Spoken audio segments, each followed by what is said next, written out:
Go ahead and call the public hearing to order. Welcome visitors. We've got a couple items at our public hearing, 9-10 school calendar and our proposed 2010 budget. Barb, do you want to say anything before we open up any questions? Sure. To the board members, I gave you an updated calendar that's the front and the back. There were just two corrections in the other calendar that I made. The calendar that says innovative on the top of it is the 177-day calendar, and that was the calendar that we did a hearing for at the last board meeting. And that hearing really was to let us be able to even submit an application for an innovative calendar, which is anything that's less than 180 school days for students. This hearing tonight, and the purpose of it is because we're going to start before the Monday following Labor Day, or the week following Labor Day, we have to have this hearing because the recommendation on both the innovative and what I have labeled as the traditional calendar, the start date is the 24th, so that's before Labor Day, so it's still considered an early start. And that is 1 week later than we've started in other years, or at least 3 days, if not a week later.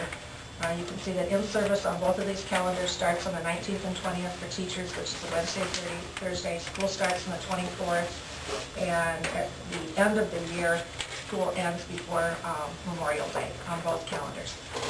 The calendar that's listed as traditional also starts on the 24th. It's 180 school days. It's traditional in the sense that we use early release days for professional development rather than that innovative calendar arrangement that we talked about earlier. So this hearing is, like I said, simply because we're starting before Labor Day, and state law requires that we have a public hearing regarding the start date then. I have a question on this. I noticed, just looking over it, that on April 5th and 6th, you have down spring break. And on one calendar, you have down 7th, teacher in service, and on one calendar you have nothing down there for the 7th. Yep. What happens on that 7th? Well, on the traditional calendar, kids will come back to school, and on the innovative calendar, they won't. And if you remember, the innovative calendar are full days of professional development, not early release, and that was just a choice to put that full day and extended a day for vacation a day for students. So what I mentioned earlier was the in-service days are the difference between the innovative and the traditional calendars. So if you look at the innovative, there are no early release dates. And the professional development dates don't correspond exactly to traditional. One's 177-day calendar, one's 180, but again, they both start on the 24th. They both end before Memorial Day. So on the 180 days good, if I have you correct, then they will have no school on the 7th because it isn't listed. That's right, that's true. I'll write a question on the, I guess. The only way they would be if we have to take a couple of those days for snow days. Then what we do is move the 7th back to the 6th. If we had to use both snow days. The 7th would be on the 6th because we wouldn't come back to have a vacation day on Monday, kids back in school, and then take an in-service day. We do just like we did this year.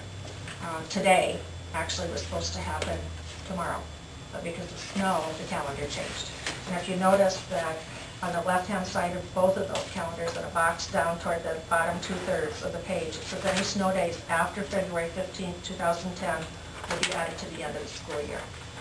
So any snow days that come before that, we'll take the first 2 of those out of spring break, and then any days after that would be added to the end of the school year.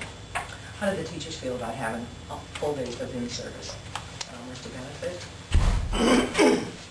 For some professional development, it sure is, because if you think that we get out at 12:50, but because of where we have teachers travel, because we group our teachers, sure, pay 4 and 5:12, we save some time, actually, for commuting out by being able to do that whole day rather than the part day.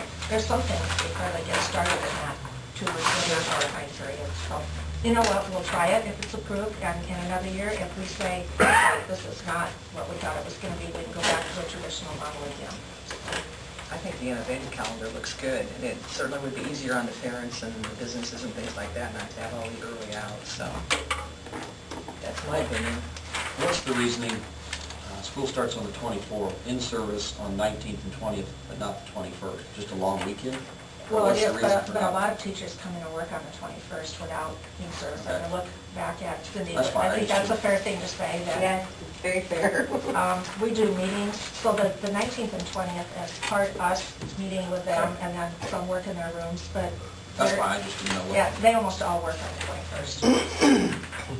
And all weekend, probably. Yes, well, and days before that, in addition, so, yeah. Those are the formal days that are contract days that we have their attention for things that we need to do with them,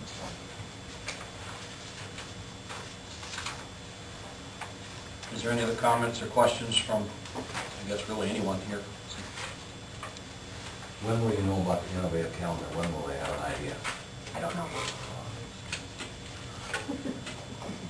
I can't tell you that. It's been submitted and, I don't know. I asked when I emailed it, and they just, when they got to it, they got to it, so. If it's like the fire marshal's office, it says 60 to 90 days, maybe that'd be better if they told us that, then we wouldn't get anxious before then, but, so, I'm not certain. The one thing we are able to tell our communities, if this, if you approve these two calendars, so that one or the other will be the actual calendar, we can talk with our communities and our parents, our staff about in-service is determined, start date is determined, Christmas vacation, spring breaks. There's a lot of certainty in the calendar, whichever calendar it is. So, one item I might bring to your attention, look at January 4th. And one of the master contracts in the two schools requires an 8-school day Christmas vacation, and that 8th day fell on January 4th. Typically, we probably would have started school there. But I was asked by someone before the Walleye Few Auburn meeting, so what in the heck are you taking January 4th off for? It's master contract.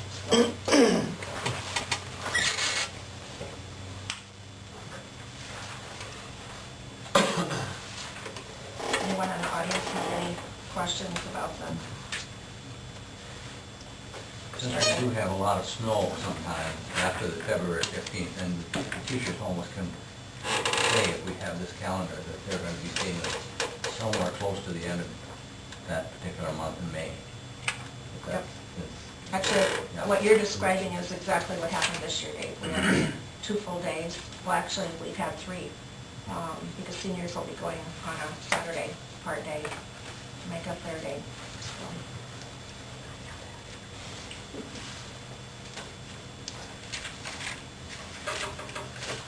Any other comments or questions? Either one of the calendars?